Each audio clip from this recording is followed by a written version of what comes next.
The month of May is identified as Better Speech and Hearing Month, and Dimensions, in collaboration with Indian Speech and Hearing Association, Bengaluru chapter, Isha BC, is pleased to bring you experts in the field of speech and hearing to talk about some very important topics that you will thoroughly enjoy.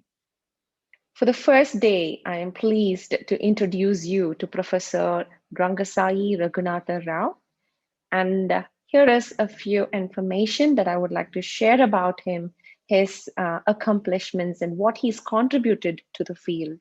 Professor Rangasayee Raghunath Rao is currently chairman of the Audiology Committee of International Association of Logopedics and Phoniatrics, Malta, a federation audiologists and speech language pathologists of 55 countries in consultative status with the World Health Organization. He has served as a director in various colleges and institutes across the country, which we are all aware of. He was president of Indian Speech and Hearing Association in the years 1986 to 87 and 2014 to 15, and founder president of ISAC India chapter. He's actively involved in research and has published many articles in national and international peer-reviewed indexed journals and books, and has delivered lectures in national and international seminars and led delegations in the field of disability rehabilitation to UK and Sweden. For more information on the speaker, as I told you earlier, please check the description box. And without taking much time, I would like to have today's speaker on board with me. We are very pleased to have Professor Rangasayee Raghunath Rao with us. Thank you for accepting our invitation, sir. Thank you, Chitra. Thanks so much, and it's my pleasure to be participating on this occasion. Please. So we have a few questions for you about tele-intervention. You are one among the first people in India to talk about tele-intervention, and we are so glad you accepted our invitation. And I will go with the first question. During these uncertain times, many people, many professionals are moving into tele-intervention, speech and hearing professionals. What is your opinion on this? It is rightly so. We see that there is an accelerated emergence of telepractice in this time, though thanks to the ICT development all through, a lot of lead work has also undergone in the area of telehealth, and including a large number of Indians like Saravanan Ilangovan, Balachanda Bopanna, Vinay Manchaya. These are all a lot of Indian professionals in India as well as outside have done a lot of work in this sector. I would certainly be recalling some more of people who have played lead role in this teletherapy sector. But personally, I am one of those who used telephone to begin with in 90s. So I had a client who had stroke. He was in his 80s. His son was a dental doctor who had come from Middle East, and I got a reference. He had dysphagia problem. He asked me, sir, what to do. So it was just on phone. I gave him cold calorie treatment protocols, and right on the third day, he called to say, sir, there is some good improvement. So that was something that I got. But then, yeah, I think in 2006, I had made a paper presentation in Isha conference held in Chennai at that time, Ramchandra Medical College, I recall, where I spoke on be in India and earn in dollars. So that was the kind of title on which I introduced telepractices and all that.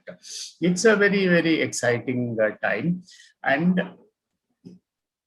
I was again one of those persons who was involved in delivering services in unreached rural areas. So I was deeply involved in community-based rehabilitation.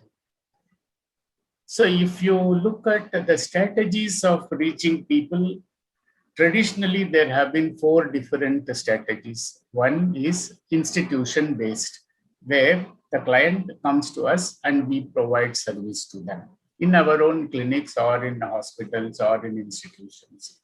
The second is, which Dr. Ratna and others had popularized in India, is a camp approach, where we go to an extended area, be there, assess the person, and then tell them what is to be done and come back. A day or two we stay. And the third approach has been community-based rehabilitation, where we prepared and empowered a community, including parents, to provide services to the needy persons with the special needs. Okay. And the fourth emergent area is telepractice. And these are the times now where we have gone way ahead in improving our technology, techniques, as well as training means that are required to provide telepractice. And needless to say, teletherapy has now been supporting, number one, accessing services in COVID times. This is the most important advantage we are having now. And number two, it reduces the distance. Distance is more or less no distance at all. You sit in your own setup of comfort and meet and interact with the people. So this is second. The third is in terms of timing. Timing can always be little more adjustable and comfortable timing to suit the individual needs. And fourth, probably is socially and culturally, these barriers have been overcome, and thanks to teletherapy services. Like a child from Tamil Nadu can get required support, or from Karnataka can get required support in Kannada. And that the person who gives can be anywhere, anywhere in the world. So I suppose these are all such major, wonderful advantages. And especially in places where specialists are in very less number, especially the rural areas or countries and places where there are no such facilities available. I think telepractice is a great way in realizing our professional dreams. Thank you for that answer, sir. It was a very informative answer that you've given us, where you've spoken about the history of how we use telephones in our intervention practices, especially when the client was staying far away from the professional, to what we do today with the emergence of technology and how we've all evolved with technology, and practice is now more available to people staying across the country and across the globe. Thank you for that answer. So I also would like to know from you, what do you think are the advantages of parents in taking tele-intervention? How can they benefit from it? Yeah, I think as I remarked earlier also, the parents are children. That the parents will definitely have the advantage of accessing services in this COVID time. Instead of, there is a lockdown now in Karnataka and in many parts of the country, but still the lockdown need not come in the way of providing services to the needy.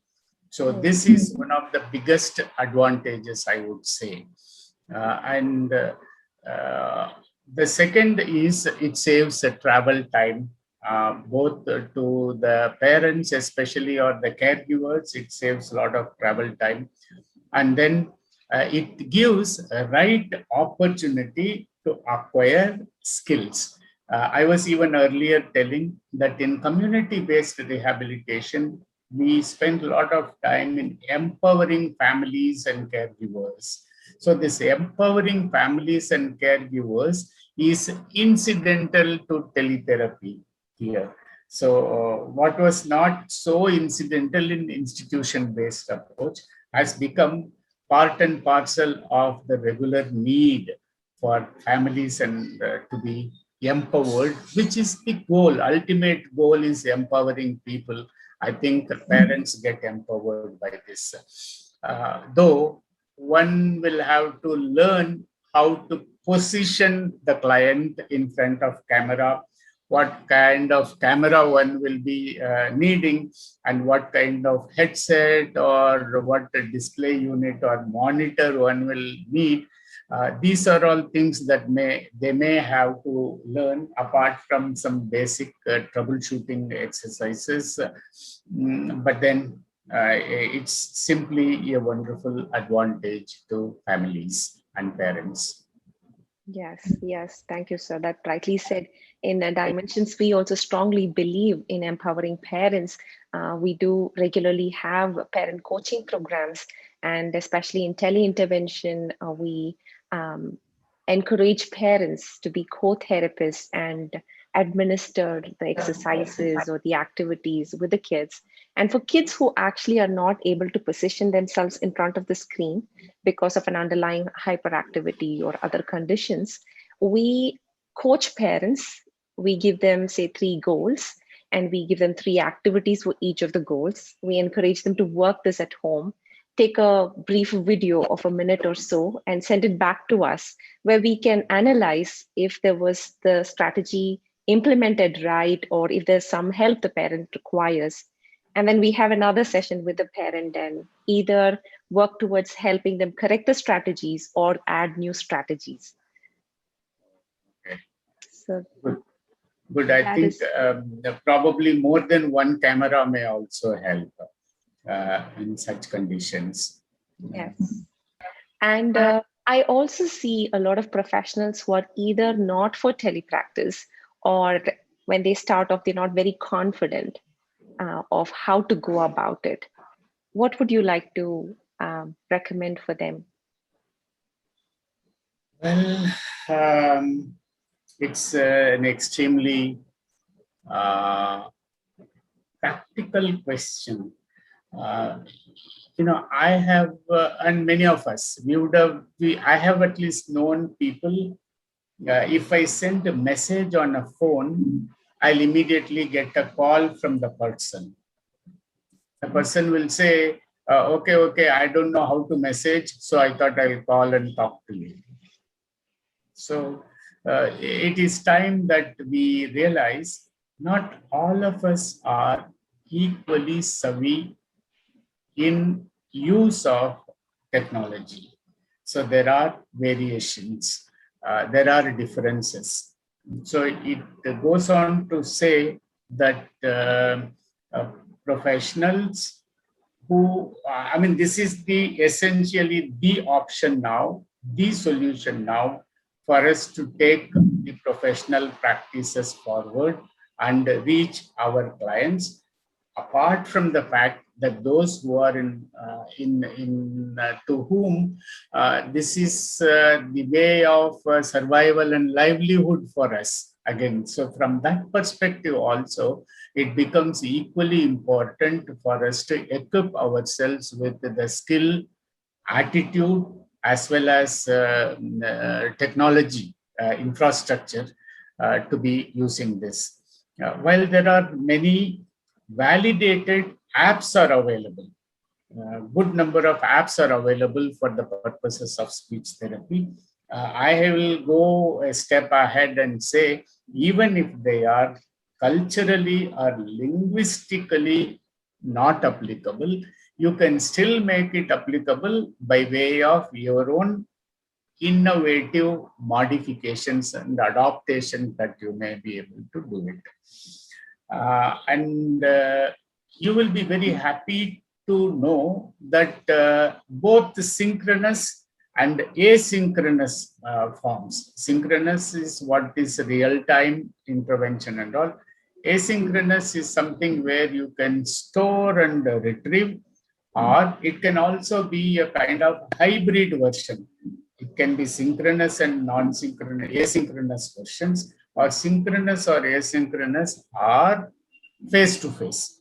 So all these different possibilities have been found worthwhile. There is a lot of work that has gone in India. I could also recall a work done in Aliyavajang National Institute for Hearing Handicapped. I think Dr. Anjali Kant was involved in that work, where it was just a platform was created along with the technology-based company, and you don't even need net. Bandwidth is not, broadband connectivity is not required, just on phone. I should also recall that IBM India had come out with a project called Voice Site. Like website, this is Voice Site, where you don't need again bandwidth. Your ordinary mobile phone, you can use it and log on to that site and then get the information required, pass on the information required. And that is another fabulous technology that has not gone way ahead. But then I must say that well over 40% of the world population do not have access to broadband connectivity. So such people also we need to be looking at. But I must tell our professionals that don't bother about different levels of technology. Whatever is the technology, whatever is the way in which you can reach people. Believe me, I belong to a time when John Tracy Clinic was the popular way of reaching out to people, where they used to correspondence therapy. In fact, you would see that I also had a paper publication in 1970s on correspondence therapy for stuttering. So where we used to write, it was part of the work being done at All India Institute of Speech and Hearing at that time. And we used to write to people, give them how to rate, and they will rate their stuttering baseline. Then we tell them how to go about it online, meaning by mail, it will go by post. Handwritten and typed mail will go in given languages from anywhere. Before that, we used to ask them to go and meet with the doctor and get the clearance, medical examination, that they don't have any organicity involved in that. With that, we used to give them therapy for 3 months, 4 months, and we will get regularly follow-up reports from them, analyze that, and effect of correspondence therapy on stuttering. The bottom line here, my friends, is reaching people and overcoming the hurdles that come in our way. So the technology is a tool. So you can think of, I always talk about low cost and no cost technology. And then the high-end technology layer, whichever is beneficial, whichever is useful, please go about doing it. But nevertheless, make sure that there is data privacy and protection assured to the clients, whoever is coming to you. Make sure if you want to take a consent form and all signature, that you may get, and make sure that the quality of care is optimal to the given protocol, whatever you are using, but make sure that it is as good as face-to-face intervention. And then there are a number of studies which also I would like to bring it to the notice of our friends. First and foremost is ISHA guidelines are available. It's a work very well brought out by Indian Speech and Hearing Association on telepractice, which was very well chaired by one of my good friends and colleagues, Vidya Ramkumar from Ramchandra Medical College. There are a lot of known Professor Vanaja and Kalyani Manke, then I think Rupa Nagarajan and I hope I recalled all, maybe one or two more, but then all of them have done an excellent job. There is a guideline available. Please have a look at it. And I should also quote the nice work done by a survey of telepractice in SLP and audiology in India by Harita and Mohan, published in International Journal of Telerehabilitation in 2017. And then detection of pathological voice using Sepston vectors, a deep learning approach. This is something I wanted to highlight. The artificial intelligence, machine learning, these are also providing extremely good. You please read up some of this literature also, where patients with aphasia, patients with other speech and language disorders have been very effectively screened, assessed, diagnosed, and also treated online using some of these measures of in artificial intelligence. I loved this article by one K.R. Jyoti et al. In International Conference on Intelligent Sustainable Systems. Okay, this is about a systematic review of machine learning based automatic speech assessment system to evaluate speech impairment. My dear friends, I wish to appeal to you. This is the right